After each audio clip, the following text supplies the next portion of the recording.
Today on the Big 3 in 30, the Lions release Terrion Arnold. Terrion Arnold is no longer a Detroit Lion. The Giants get an update on Malik Nabers. The biggest storyline of summer training camp. And what's the ceiling for Malik Willis with the Dolphins this year? What player, insert name, would you be happy if Malik Willis looks like? This is the Big 3 in 30 NFL, the three biggest stories in the NFL from our local experts at the Locked On Podcast Network. We bring you the real story, why it matters, what's next, who wins the big game, and more, all in 30 minutes. The Big 3 in 30 NFL starts now.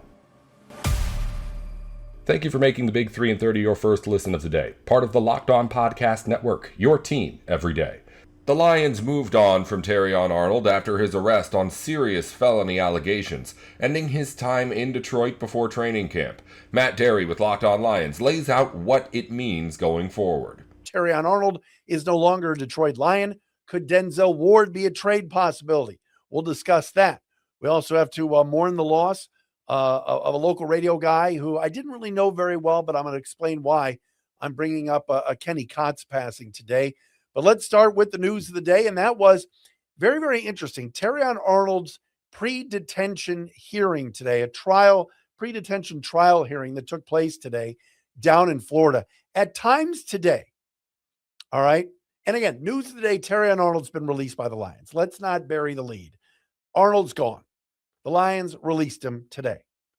With that being said, if you go back to the start of the day, I was getting text messages from friends, from Lions fans. I was seeing messages to which many people felt like there was a good chance during this pretrial detention hearing today that Arnold's attorney, this big wig out of Denver, was absolutely flexing on witnesses and authorities, because basically they claim, the authorities in Florida, police and everybody else claim that they've got evidence tying Terrion Arnold to all of this kidnapping, armed robbery, conspiracy to kidnap, conspiracy to commit armed robbery, the incident that took place in February.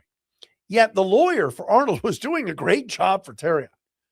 He's just blistering these authorities who are like, we think, and basically tying a lot of this activity to members of Arnold's friend group, but not Terrion. Did you specifically have him on FaceTime? Was he barking out the orders? Well, we don't know. Like, it looked good for Arnold at a point today. Yet, the judge, authorities, everybody else down in Florida still believe that Terrion likely is going to go to trial and, now is being no longer held in prison. He is out on bond at $1 million. So today, during the pretrial hearing, Judge Christopher Sabella determined there was probable cause to move forward with the trial, but rejected the state's request. Arnold continued to be held in jail, granting him a $1 million bond and the ability to travel for work. The last sentence is key. Ability to travel for work. The Detroit Lions do not want Terrion Arnold here. The ability to travel for work. This is why I think the Lions waited until today to finally say, you know what? We're cutting bait. They easily could have released him on Friday. They easily could have released him on Saturday. They easily could have released him on Sunday. And I understand where we are in a society. You're supposed to be innocent until proven guilty. Terrion Arnold is not a felon yet. He's been charged with 8 felony counts. All right. And 6 of his co-defendants have already been charged in the case. And many of them are pointing the finger at Terrion to say he should be with us in jail and in trouble because he was behind all of this. Yet that's a he said, she said situation, because if you listen to Arnold's lawyer today, he was doing a good job in Terrion's defense, trying to say he had nothing to do with this. Yeah, he knows these people, but he had nothing to do with it. As part of his release agreement, Arnold is not permitted to have any contact with the co-defendants or any witnesses. His representation has strongly denied his involvement which we just said. This from Justin Rogers at Detroit Football Network. The Lions declined comment during the day today. And then late this afternoon, the Lions decided to release Terrion Arnold. He will no longer play for the Detroit Lions. Innocent or not, guilty or not guilty, whatever it is, the Lions have decided we don't want to be a part of this anymore. And quite honestly, I can't blame them. Now, I get for some of you, and I would dare to read the comments later tonight on our YouTube page or at Derry Speaks on Twitter or wherever else you find us and me. I know what some of you are going to say. Well, wait a minute. He's on bond now. He can still play. What if they find him not guilty? The Lions don't want to deal with it. This is a distraction. This is something what have the Lions said all off season? They're strictly business. Their focus is laser on winning. The Detroit Lions are focused on football. Oh, joint practices. That might be fun. Nope. Local pro day. That might be cool. Nope. Oh, Brad Holmes, coming out to the owners meeting. Nope.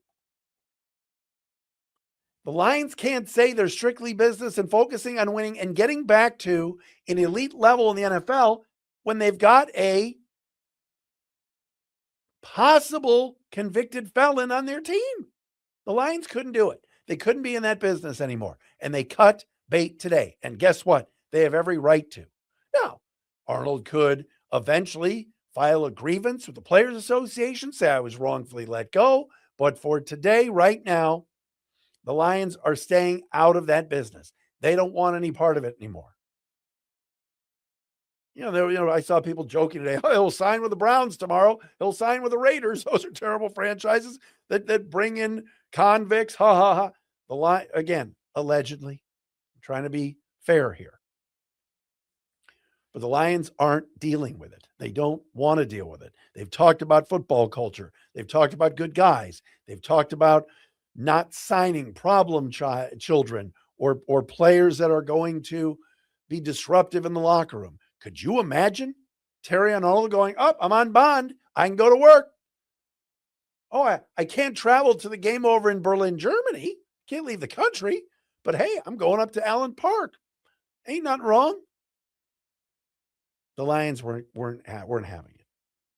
And I give them credit. They cut bait.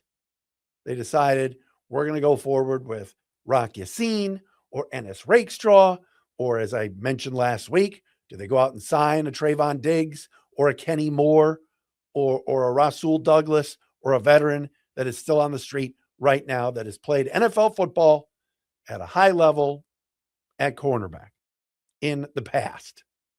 Again, Trayvon Diggs was cut by the Packers after 5 minutes in Green Bay at the end of last year. Kenny Moore is still out there on June 29th, and the Colts let him go. Now, granted, he wanted to be traded and was granted his release, but you get my drift here. The Lions made a decision today to no longer spend time on Terrion Arnold. And because he was a first-round pick, because we've talked many a time about the 2024 draft, it looks bad. 2024 draft, Brad Holmes, 2023 draft, 2022 draft. This guy hit home runs left and right. The 2024 draft with Terrion Arnold as a first-round pick, with Giovanni Manu being a bust, with Ennis Rakestraw not playing in 2 years. I could go on and on. Right? It hasn't worked out. But the Lions don't want this distraction, and they released him today. And as we talked about, I said it Friday or Thursday last week, I didn't think he was going to be on the team anyway. And now they await trial and everything else. And Terrion Arnold is on bond. So now it's next man up, and now it's time to talk about other things and not have that cloud hanging over Allen Park. What are they going to do with Arnold? They just want to get out of it. And as we know in the NFL, with contracts that are not guaranteed and everything else, they can release him. And that's exactly what they did today.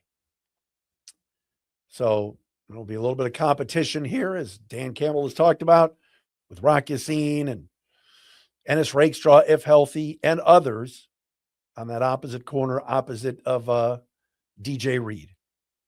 But the former first-round pick, Terrion Arnold, no longer on the Lions. Workplace chaos can show up fast. The problem is that finding the right candidate can take a lot more time than most businesses can afford. That's where Indeed Sponsored Jobs comes in. Indeed Sponsored Jobs helps you reach candidates who actually fit what you're looking for based on skills, experience, and location. Finding the right person can make all the difference, whether it's building a business or building a winning team. Some of the best moves organizations make aren't always the splashiest ones. Sometimes it's finding the person who fits exactly what the team needs at the right moment. That's what stood out to me here, and it's the same idea behind Indeed Sponsored Jobs, helping connect organizations with candidates who are the right fit from the start.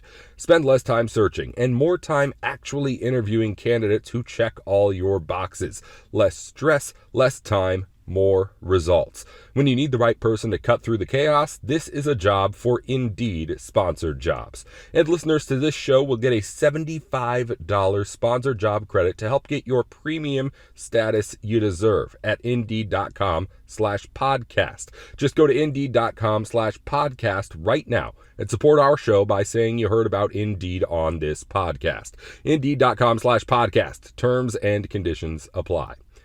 Need to hire? This is a job for Indeed Sponsored Jobs. Welcome back to the Big 3-30 NFL. The Giants are still waiting on Malik Nabers, whose knee recovery leaves his Week 1 status uncertain. Patricia Traina with Locked On Giants goes through the latest. The biggest storyline of summer training camp is going to be Malik Nabers. When is he going to be ready? Where is he in his rehab?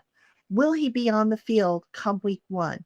These are all things that are still to be determined. Right now, nobody knows what is going on with Malik Nabers, other than maybe the trainers who check in with him every so often to see how he is coming along. Now, when we last left the Giants at the end of the spring program, John Harbaugh, the head coach, estimated that Nabers was maybe about 70 to 80% of the way through his rehab. I say, with all due respect to the coach, and obviously he would know better than I would, I'm not sure I agree with that for the reasons that I've said before, which is basically Nabers hasn't been on the field at all spring. If he were closer to 70, 80%, he might be out there doing some running or doing some work on the side with a trainer. We never saw him out on the field. Now, that doesn't mean that he didn't come out on the field when the media wasn't there, but you kind of would like to think that he would be out there if he was towards the advanced stages of his rehab. Because if I remember correctly, and I know this is a different injury and whatnot, but when Andrew Thomas was going through his rehab, towards the end of the spring, he would actually come out and he would work off to the side with a trainer. So that kind of gave you a little bit of an indication that he was getting closer because he wasn't tied into staying inside with all the machines and equipment necessary for his rehab. So that's why I'm a little, hesitant to believe that Malik Nabers is about 70 to 80% of the way there. And quite honestly, I don't think it's a good idea to even assess a percentage on the kid. Why put pressure on him? But I digress. So anyway, what does the Giants offense look like with and without Malik Nabers? And I went back to 2024 to pull up stats. And as you can imagine, folks, it's a big difference. All right. It's not good with him not on the field. So since 2024, the Giants with Malik Nabers on the field averaged 267.6 yards per game. Without him, 164.6 yards per game. The passing game itself, with Malik on the field, 180.1 passing yards per game. Without him, 96.5. So yeah, Malik Nabers makes a difference, and they need him out there when he is ready and when he is fully healthy. Now, what happens when they don't have Malik Nabers? What changes? Basically, they revert to a conservative underneath type of offense. You lose the deep ball threat. You go more for the yards after the catch as opposed to the big plays. You've heard me say on the show many times about Jackson Dart's numbers last year and how his deep ball, he didn't have a whole lot of deep attempts. Well, that's because he didn't really have anybody who could stretch the field and come down with the receptions on top of, some of the other problems with the deep game. So you also don't have a receiver without, Malik's not on the field. You don't have a receiver who can command the safety attention, which means now you can, if you're the defense, you can bring the safeties in and you can make the Giants one-dimensional by taking away, the running game. You can crowd the box. And, the way to counter that for the Giants is you counter with 12 and 13 personnel, heavier personnel in an effort to, have that threat so that you don't become one-dimensional. Defenses also without a deep threat like Malik Nabers, they can crowd the line of scrimmage. So basically, there's a lot that changes when you don't have Malik Nabers on the field, which is why, the sooner he can get back and be healthy and be productive, the better it's going to be for the Giants. Now, the big question is what is the timeline for Malik Nabers to return? I'm going to say it again. When he is ready, he's ready. You don't want to rush the kid back. So if you're the Giants, you don't want to say, oh, he's 80% back or, come training camp. Now he's 90 to 95% back. When he is ready because it is a serious injury that he suffered. And it's not just getting his knee to feel right. It's also having confidence in the injury or in the knee, I should say, to go out there, to run, to cut, to stop on a dime, to do all the things he was doing before he suffered the injury. Now, if I had to take a guess, if I'm being like borderline conservative, but also, borderline daring, I think that Malik Nabers' timeline is going to mirror kind of what they did with Andrew Thomas. Again, different injuries, different positions. I get all that. But Andrew Thomas, remember, last year, he started camp on PUP, which is what I fully expect from Malik. Malik's going to start on PUP. Then I could see them activating him off of PUP later in the summer. At that point, if he's, again, using Harbaugh's number of 70 to 80%, he should be closer to 90, 95% if all goes well and there are no setbacks. At that point, he should theoretically be able to pass a physical. So you have Malik pass a physical, and then he gets to the 53-man roster, and then you just ease it back. You ramp him up gradually. So the first week or two, you have him practice, but you don't really play him. Then by week 3, maybe you give him a pitch count to stay on. And then by week 4, which will put him exactly, or give or take a day or two, a year to the date of the injury, then he should be ready to go. That's if everything goes according to plan and there are no setbacks. Now, I could also see a scenario where the Giants say to themselves, okay, you know what? Let's play it cautiously. Let's make sure. And if we're not sure, let's put Malik on the PUP list to start the regular season. And here's the benefit of that. You don't want to get rid of a receiver and then find out that you might need that guy back. You can only put so many guys on the practice squad. So if you are not 100% sure that you are going to have Malik the first week of the season, the second week of the season, you put him on PUP to start the season. PUP is 4 weeks, and the rule change now is that a guy who is on PUP can begin practicing. His 21-day window can start after 2 weeks. So you start ramping him up after 2 weeks. Then by week 5, he should be ready to rock and roll. So that's another way. And this way you have that insurance so that if he is not ready to start, you haven't cut a receiver that maybe can help you while you're still waiting. So that's how I could see it playing out. Now, if you want to be really ultra conservative, you can say, well, just put him on PUP and don't let him do anything. Then open his window after week 4, give him the 3-week window, which is weeks 5, 6, and 7. Week 8 is the bye, bring him back for week 9, which just so happens to kick off the harder part of the Giants schedule, and then go from there. I don't know that they'll go that far. I think they're going to go somewhere in the middle as far as whether they go, whether they start him on PUP or when exactly they're going to bring him back. But again, this is all contingent on how Malik Nabers feels, how he looks, and just where they're at as far as training camp goes. So the other thing that the Giants lose without Malik Nabers They don't have a good blocker. Now, last year, Wandale Robinson was a very good blocker, and Malik Nabers, believe it or not, has been a very good blocker.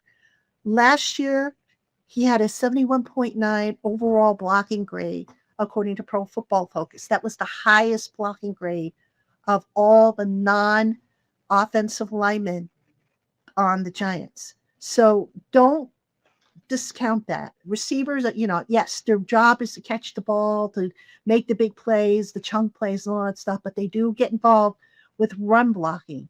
And that's something that Malik Nabers has done well. And kind of, I don't think we talk about it enough because that's obviously not what generates excitement, but it is a very much part of the game.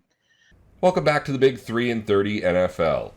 Miami's ceiling now hinges on Malik Willis, who will get a real chance to prove his Green Bay flashes can last over a full season.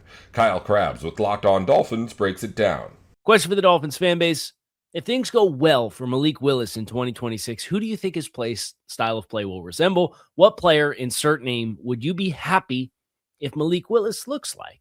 And I thought about it. I said, that's a good question. And I didn't come up with an answer. So then I thought about it some more. I said, that's a good question. So having spent the weekend kind of stewing on the idea of, like, what do the upper bands of outcomes look like for Malik Willis, particularly in 2026, right? Because you recognize you're working with a roster that's in the midst of transition and has a lot of resources allocated into players that are either super young and inexperienced, or resources and salary cap commitments into players that are not even on the roster anymore. So it has to set a certain kind of ceiling on where your expectations go, while acknowledging that he could come in and play really well. If the last 4 seasons of 2 years in Tennessee in a horrid offense where Aaron Brewer looked like a non-NFL player and then comes to Miami and is an all-pro, and then 2 years in Green Bay and spot starts and limited reps for Jordan Love, that growth could have him primed to come in and play well. And I'm less worried about the win total and more so asking the question, what does it look like? What players in recent memory does it invoke? What players that are currently in the league does it invoke? And I don't think it's like you think about some players that have some similar styles and skill sets, right? And Jaden Daniels is a guy who's super dynamic and athletic and won Offensive Rookie of the Year and finished 7th in MVP voting because he passed for 3,500 yards and 25 touchdowns, and he ran for an additional 891 yards, and the Commanders went 12-5 and went to a deep playoff run and went to the NFC Championship game and played against the Eagles, right? I don't think that's the trajectory, both from a team perspective and a play perspective. I don't see any reason why Malik Willis can't put up strong numbers, right? And maybe statistically speaking, you're looking at 3,600 yards and mid-20s touchdowns and a robust rushing total. And maybe you say, hey, that's the pathway. And maybe it is. It's not my answer, because I do think stylistically, I think Jaden is a little bit more explosive than what Malik is. I think Malik is very shifty, obviously, and he's got tons of explosiveness, but Jaden's kind of a special breed. So I tried to block it into players in the game today and then players in recent memory. The question being, what name would you use to say it looks like blank? You can't invoke names like Lamar Jackson, right? Because his first season as a full-time starter was so surreal and off the charts. Now, from an athletic skill set perspective, you could say, just like Jaden Daniels, there's a level of explosiveness and dual threat there. But Lamar went 13-2, passed for 36 touchdowns, ran for 1,200 yards. I don't think we're getting that, right? That was with an optimized group around him and a brand new scheme tailored to his strengths. So as much as the physical skill sets might say some of those other dynamic players, I don't think it necessarily looks like that. I asked a few friends and got some interesting names, some impressive names too. I mean, the name Josh Allen in year 2 got thrown out there. Not Josh Allen, the NFL MVP, not Josh Allen the last 5 years, but 2019 Josh Allen, when he completed 59% of his passes, went 10-6 as a starter, threw for 3,100 yards with 20 touchdowns and 9 interceptions, had a quarterback rating of 85, was sacked on 7.5% of his dropbacks, and then ran for 500 yards and 10 touchdowns. Like, statistically speaking, you could tell me the upper bands of Malik Willis outcomes this season. Maybe it does look like that, where it's like, hey, there's some really nice progress where you cut down on some of the boneheadedness, right? That's what Josh Early, his rookie season, he had more interceptions than touchdowns. The 10 touchdown passes to 11 or to 12 interceptions, had a 37% success rate at a passer rating of 67. It was not impressive his rookie season, but there was growth off a small sample size. I don't like that answer either, in part because I know inherently in the back of my head, I know where Josh Allen goes on to go, right? Jackson Dart this year, I think, was another interesting name that somebody had brought up to me, where he completed 63% of his passes. He threw for 2,200 yards, 15 touchdowns, 5 interceptions, averaged 162 yards a game, but he was sacked a ton, 10% sack rate. And he ended up running. He was second on the team in rushing yards with 500 yards and 9 touchdowns. But Jackson was in the blue 10 a lot, only started 12 games. I don't think that's on the upper band of outcomes on what I think it should look like. I do think there's some parallels with who he was as a player at college, at Ole Miss, spread offense down the field, use your athleticism, big arm. There's some echoes there. That's all for today's Big 3 in 30 NFL. If you follow basketball or college sports, the Big 3 in 30 has shows for the biggest news in the NBA and on campus going up every week just like this one. Just search the Big 3 in 30 NBA or the Big 3 in 30 College wherever you're listening or watching now. Thanks again for tuning in to the Big 3 in 30 NFL.